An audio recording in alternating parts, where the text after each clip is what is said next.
The one and only Fast and Furious.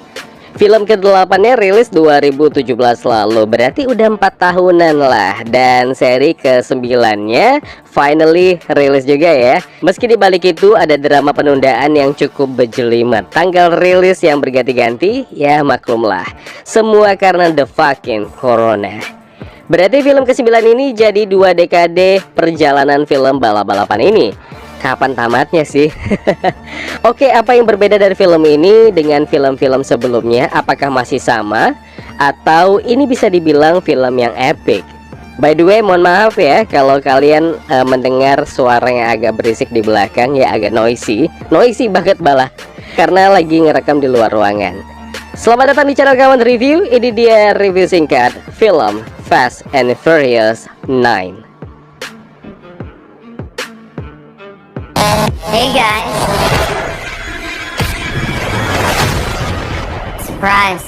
Nice clubhouse.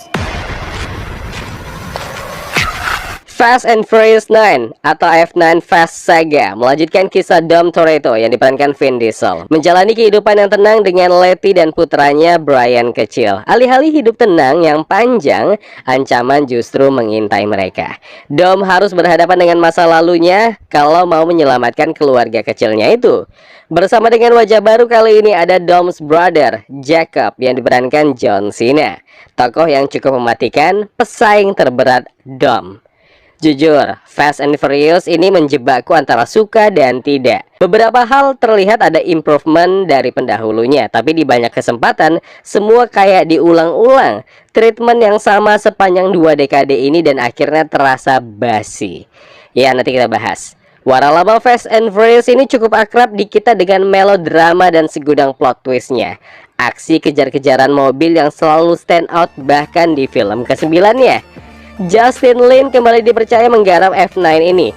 Bersama dengan Daniel Casey, 2 kepala membangun skenario ceritanya. Oke, hal yang bagusnya dulu dari film ini. F9 kali ini mencoba bermain ke area yang lebih luas. Mulai dari mencoba menghadirkan sensasi aksi laga, kejar-kejaran mobil yang gak sebatas di jalanan kota. Ya sebenarnya hal yang kecil, bahkan film sebelumnya udah banyak melakukan hal yang serupa. Misalnya aja yang kusuka atraksi bermanuver di gedung Burj Khalifa pas di film Fast and Furious 7. Sensasi kali ini emang jauh berbeda ya. More action, more CGI, more fun.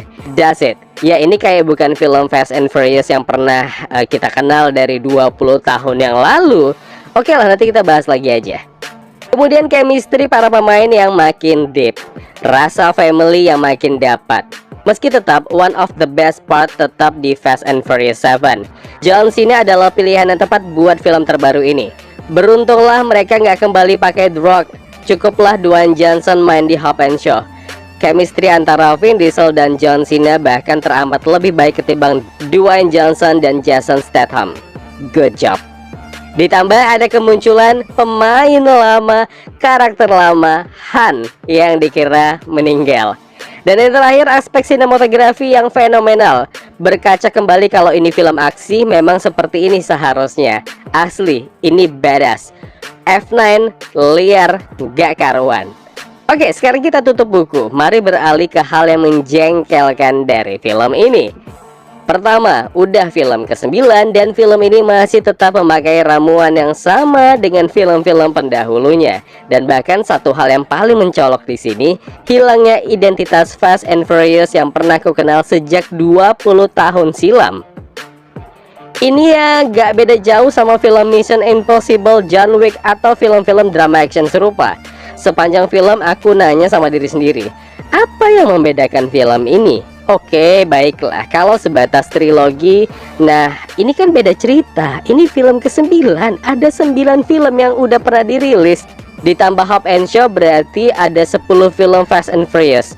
Masa iya sih film secanggih ini harus kusamakan sama sinetron kejar tayang yang ada di Indonesia yang sampai sekian season gitu? Ya kan enggak. Ya nggak nyambung sih emang. Cuma come on man, konflik cerita Fast and Furious yang berulang terus atau bahkan jalan di tempat. Kedua, oke, makin ngawur nih ya. Please, jangan sampai ada cerita Vin Diesel naik mobil terus nempel dia di roket, terus dia melayang sampai ke angkasa. Jangan sampai. Jujur, dari film Fast and Furious yang mobil lompat dari Burj Khalifa, mulai skeptis sama waralaba ini. Dan ternyata benar, terjadi juga. Termaafkanlah memang kalau film ini memang dari seri pertama adalah film action science fiction. Cuma sayangnya enggak pula. Baiklah kalau ada pembelaan, kan ini film fiksi bang, sah-sah aja dong. Nanti disuruh bikin film nggak bisa, taunya cuma komentar. Ya ribut ya rapi ah. Kuulangi lagi ya, kalau kalian mengenal cukup lama Fast and Furious, kalian tahu ini adalah film balap liar yang sensasional, yang seksi, dan identitas tadi mulai hilang. Ya aku tahu, mereka mencoba memberikan hal baru buat penonton kekinian. But please, film-film terakhir Fast and Furious jauh dari kata film yang memorable buatku pribadi atau mungkin kalian juga. Aku paham kok, akan banyak dari kalian yang gak akan setuju dengan ulasan ini. Makanya aku membagi antara bagus dan kurangnya dari film ini. Sekali lagi ini adalah ulasan pribadi, gak perlu disetujui. Aku juga gak nyuruh. Dan silahkan ditonton biar bisa ngerasain experience-nya. By the way, F9 udah resmi rilis. Sneak preview ada sekitar 3 hari mulai dari tanggal 11 sampai 13 Juni.